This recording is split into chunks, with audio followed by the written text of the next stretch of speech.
नमस्कार मित्रमैत्रिणींनो, मी मुक्ता कदम. एकीकडे मराठा समाजाला ओबीसीमध्ये समाविष्ट करून घ्या, मराठा समाजाला ओबीसीमधून आरक्षण द्या म्हणून मनोज जरांगे पाटील गेल्या कितीतरी महिन्यांपासून आंदोलन करत आहेत, उपोषण करत आहेत. आणि दुसरीकडे सरकारने मराठ्यांना जर ओबीसीमध्ये आरक्षण दिलंच नाही, परंतु ओबीसीमध्ये अजून 15 जातींना समावेश करावा म्हणून एक शिफारस राज्य सरकारकडून केंद्र सरकारला करण्यात येणार आहे. म्हणजे थोडक्यात मागणी करत होते मराठे की आम्हाला ओबीसीमध्ये घ्या, मात्र सरकार मराठ्यांना तर ओबीसीमध्ये घेणार नाही, मात्र इतर अजून बाकीचे काही छोट्या छोट्या जाती आहेत ज्यांना ओबीसीमध्ये ट्रान्सफर करणार आहे. केंद्राने तसं करावं अशी त्यांनी मागणी केलेली आहे.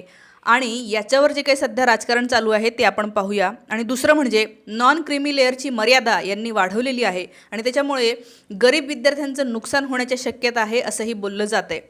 तर हे बघा, ओबीसीमध्ये खूप वेगवेगळ्या जाती आहेत, त्याच्यामध्ये मराठा समाजाला घ्यावं असं मनोज जरांगे पाटील म्हणत होते, मात्र ते केलं नाही. आणि आता हा जो नवीन निर्णय ते घेणार आहेत सरकार, याच्यावर मनोज जरांगे पाटील भडकलेले आहेत. ते असं म्हणतात की मराठी जेव्हा मागे लागतात की आम्हाला ओबीसीमध्ये घ्या, आमच्या कितीतरी आता तुम्हालाही माहिती आहे खूप नोंदी सापडलेल्या आहेत कुणबीच्या, आणि ज्या अर्थी कुणबी नोंदी सापडले त्या अर्थी ते ओबीसीच आहेत. तर यांची जी काही मागणी आहे सगळे सोयऱ्यांना पण ओबीसीमध्ये घ्या, ती मागणी तर ह्यांनी मान्य केलेली नाही आहे. ती मागणी जेव्हा हे करतात तेव्हा भुजबळ असतील किंवा इतर ओबीसी नेते हे प्रति आंदोलन करतात की नाही नाही मराठ्यांना ओबीसीमध्ये घेऊ नका म्हणून मोठे मोठे आंदोलनं करतात. त्याच्यावर कितीतरी मोठं राजकारण चालतं, तापतं. पण जरांगे पाटील असं म्हणत आहेत, मग इतर आता ह्या 15 जाती जेव्हा ॲड करतायत तेव्हा ओबीसी नेते काहीही म्हणत नाही, भुजबळ काहीही म्हणत नाही. ते म्हणाले आज की ते तुमचे येवल्याचे डुप्लिकेट नेते कुठे गेले, म्हणजे थोडक्यात त्यांना भुजबळांनाच म्हणायचं आहे, ते कुठे गेले. ते आधी जेव्हा विरोध करत होते मग त्यांनी आतासुद्धा सांगावं की नाही नाही आता ओबीसीमध्ये अजून जास्त जाती ॲड केल्यामुळे ओबीसींचं नुकसान होऊ शकतं. हे आता त्यांना वाटत नाही आहे का? ही काय खेळी आहे, हा काय जातीवाद आहे, असा प्रश्न मनोज जरांगे पाटील यांना विचारलेला आहे. आता खरं तर हे जे काही आहे, कुठल्या जातींना ओबीसीमध्ये घ्यावं, कुठल्या जातींना घेऊ नये, हा सरकारचा निर्णय असतो आणि सरकारने तसा कायदा करून पण त्याच्यामध्ये समाविष्ट करायचं असतं. शिवाय एक असतो तो म्हणजे सोशो इकॉनॉमिक कास्ट सेन्सस, ज्याच्यावरून आपल्याला लक्षात येतं की कुठल्या जाती या मागास राहिलेल्या आहे, वर्षानुवर्षे मागास राहिलेल्या आहे आणि त्यांना घेतलं पाहिजे. हा अशा प्रकारे थोडासा विचार करून अभ्यास करून निर्णय घेतला जातो. त्याच्यामुळे आताचा जो काही निर्णय आहे हा निवडणुकांना डोळ्यासमोर ठेवून घेतला जातो आहे असं दिसतं आहे. म्हणजे आता बघा 1-2 दिवसामध्ये आचारसंहिता लागेल, त्याच्या आधी त्यांना एकदम काठावर हा निर्णय का घ्यायचा आहे, कारण ज्या 15 जातींना ते ॲड करतील ओबीसीमध्ये शक्यता आहे की त्यांना त्या 15 जातींचा वोट मिळेल. एकीकडे मराठा इकडे आहे, त्यांना म्हणजे मला तरी असं वाटतं की या सरकारला मराठ्यांचं फार पडलेलं नाही. त्यांना असं वाटतं की त्यांना माहिती आहे लोकसभेमध्ये सुद्धा मराठ्यांनी इंगा दाखवला आणि मराठवाड्यामध्ये जे आहे ते भाजप किंवा युतीला काहीही मिळालं नाही, एक फक्त औरंगाबादची जागा सोडली तर. परंतु त्यांना असं वाटतं आहे की मग आता आपल्याला जास्त मतं पाहिजे असतील तर मराठा सोडून बाकीच्या सगळ्यांना जे आहे ते आपल्या आरक्षणामध्ये टाकायचं. आणि ब्राह्मण समाज हा तर भाजपसोबत आधीपासूनच आहे, कारण की ते का आहे त्यांच्यासोबत, तर त्यांना माहिती आहे की हे भाजपचं सरकार वर्णवर्चस्ववादी लोकांना जे आहे ते स्थान देतं, मानाचं स्थान देतं. आज वेगवेगळ्या मोठ्या मोठ्या कॉलेजेस, युनिव्हर्सिटीजचे कुलगुरू जर पाहिले तर 50%पेक्षा हे जास्त हे वरच्या जातीतलेच आहेत. म्हणजे अशा प्रकारे ब्राह्मणांचे राजकारण, ब्राह्मणांची तर काय म्हणूया, त्यांना मतं मिळणार आहेतच, मात्र ओबीसींची आणि या इतर जातींची मिळाली पाहिजे, त्याच्यामुळे हे सगळं केलं जात आहे. आणि मराठा काय आहे, मराठा 35%च्या वर असणारच आहे, परंतु त्यांना असं वाटत असेल की यांची मतं नाही मिळाली तरी चालेल, त्याच्यामुळे असं केलं जात आहे, असंच बोललं जात आहे. आणि दुसरं एक ते म्हणजे नॉन क्रिमिलियरची यांनी जी मर्यादा वाढवली, म्हणजे आधी असं होतं की तुमचं उत्पन्न जर 8 लाखापर्यंत असेल तर तुम्हाला जे आहे ते जातीचं आरक्षण घेता येऊ शकत होतं, नाही तर तुम्ही ओपनमध्ये कन्सिडर केले जात होते. पण आता तुमचं उत्पन्न हे 15 लाखापर्यंत त्यांनी वाढवलं आहे. ओके, 15 लाखपर्यंत त्याच्या आतमध्ये असेल तर तुम्ही नॉन क्रिमी, तुम्ही कुठल्याही जातीचं जे आहे ते आरक्षण घेऊ शकता आणि त्याचा फायदा घेऊ शकता.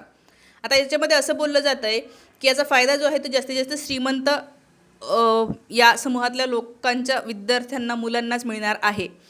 कारण असं आहे की समजा तुम्ही विचार करा की ओबीसीला जे काही आरक्षण आहे आणि आता नॉन क्रिमिलियरची मर्यादा वाढवली, म्हणजे आता काय होणार की ओबीसीमध्ये जे पूर्वी येत नव्हते, म्हणजे ज्यांना ओपन कन्सिडर केलं जायचं कारण त्यांचं उत्पन्न खूप जास्त आहे, ते पण आता ओबीसीमध्ये कन्सिडर केले जातील किंवा इतर बाकीच्या सगळ्या जातींमध्ये.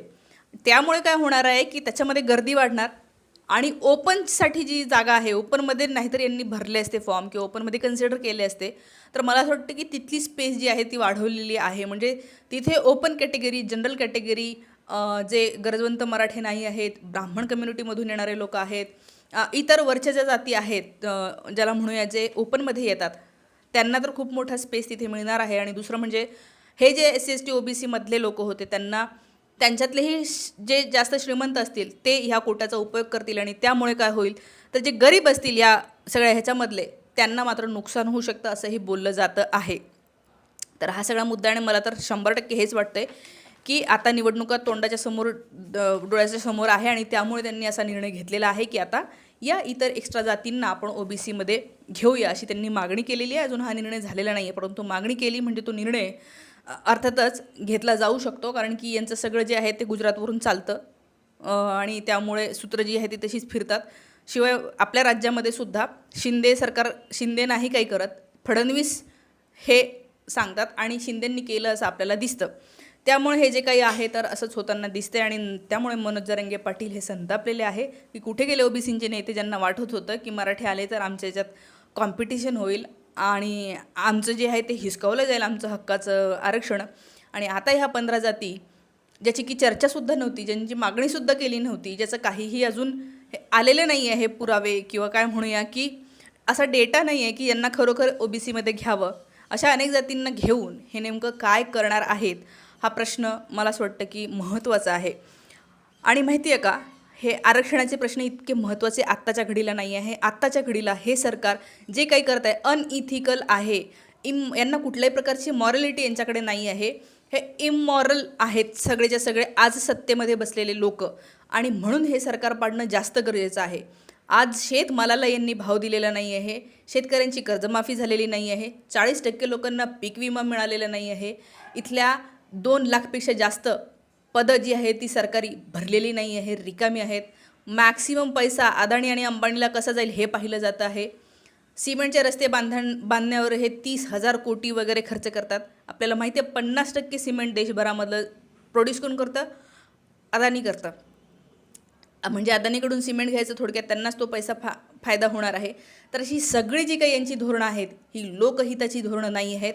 आरक्षण तुम्ही डोळ्यासमोर ठेवू नका. मला तर कोणालाही सांगायचं, इव्हन मराठा आरक्षणासंबंधीसुद्धा जर यांनी सरकारी नोकऱ्या काढल्याच नाही, सरकारी शाळाच राहिले नाही, सरकारी कॉलेजेस राहिले नाही, तर तुमच्या आरक्षणाला काय फायदा? प्रायव्हेट कॉलेजमध्ये कोणी आरक्षण विचारत नाही, म्हणजे तिथे आता काय आहे, हळूहळू असे कायदे बनणार आहे की प्रायव्हेटमध्ये सगळं ओपन असणार आहे आणि मग तिथे कोण खेळणार आहे? म्हणजे गरीब जे आहे ते आता असे मुठभर राहिलेले आहे आणि सरकारला असं वाटतं की यांच्याकडे दुर्लक्ष केलं तरी चालतं, कारण काय आहे की ते त्यांनी आपल्याला नाही मत दिलं तरी इतका फरक पडत नाही. तर हे सगळं जे काही चाललेलं आहे, म्हणून मला असं वाटतं की यांनी आता काही म्हणजे मराठ्यांना जरी OBCतनं केलं किंवा अजून काही जरी केलं तरी हे जे काही आत्ता ह्या गेल्या काही वर्षांपासून 2-4 वर्षापासून बोलत आहेत, करत आहेत, त्याच्यावरून खरोखर असं वाटतं की हे इथून पुढेही चांगलं काही करतील असं वाटत नाही. त्याच्यामुळे हे सरकार आपल्याला बदलावं लागणार आहे, हेच मला तरी आत्ता सांगावं वाटतं. तुम्हाला काय वाटतं कमेंट करून नक्की सांगा. थांबते.